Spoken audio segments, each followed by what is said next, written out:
ترانسپورټ یونټ په اجازه عزیزانو ډېره د شرم خبره ده، ډېره د افسوس خبره ده.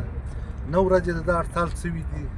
دا مسافر ډېر وران دي، څوک د کم ځای دي، لارۍ دي، په دې خلکو کښتونه په لکاو روپۍ دي، په څې دي د خلکو سامانونه د کروړو روپۍ دي. لیکن دا ریاست دومره کمزوري څنګه دي چې په 9 ورځې کې د دې هړتال په سر نه ګرځي. ډېره د افسوس خبره په دې ده. پاته خبره ښکاره ده چې وروره دا پردی جنگ دی، په پردي جنگ کې ترانسپورټر هم بې عزته دی، عام ولس هم بې عزته دی. موږ په دې والا که سر خلاصېږي، دا ګاډیو والا څه ګناه کړې ده؟ څه شي دي د چا سره حق خوړلی دی، پر چا یې بدمایشي کړې ده، خپلې مزرۍ دي پر دالیا روان دی، هر پولیس ورته ولاړ دی، په زراو روپۍ چالان کوي. په پنجاب کې څنګه لارۍ وویني سره وخاندي وراشي ورور چالان دی. او بیا به چالان یو ځای پر دغه ځای به چالان و، بیا به نه و چالان. که په لارې 10 واره چک پوسټ راغی دا چالان دي، که 20 واره راغی چک پوسټ دا چالان دی. چې ما چې سړي ګاډۍ ول د هغه ورته ولاړ وي چالان دی.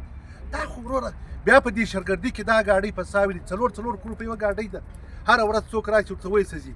بیا دا ریاست د دې شیانو پر سر ختلی دی. ډېره د افسوس خبره ده، ډېره د شرم خبره ده. دلته یې پسې د په لکاو روپۍ په کروړو روپۍ ګاراډي وایي موږ د دې روډ تاپوس کوو، موږ په دې روډ دې شرګرده نه یې لکو. ای ورور تا کم دي شرګرده دلته نیولې دي؟ دا لارۍ پر دا روډو سوځي او لارۍ ته څوک درېدلي یاست؟ موږ پر دې باندې د دې هړتال مکمل حمایت کوو چې موږ ته هر څه وایي، موږ پر هر څه ورسره حاضر یو. او زه له ګورمنټه دا اپیل بیا کوم لږ خدای ومنئ، قرآن ومنئ، احساس وکړئ د دې غریبانو خلکو پر هوټلانو له لس شپو دي.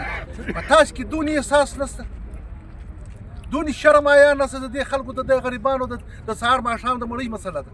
لیکن په دې کې ته دا رول نه ادا کوې، ته به نور څو رول ادا کوې. موږ مکمل د دې هړتال په حمایت کې یو. که هر څه پر موږ ږدي موږ هر تعاون ته تیار یو، پر هر څه ورسره تیار یو.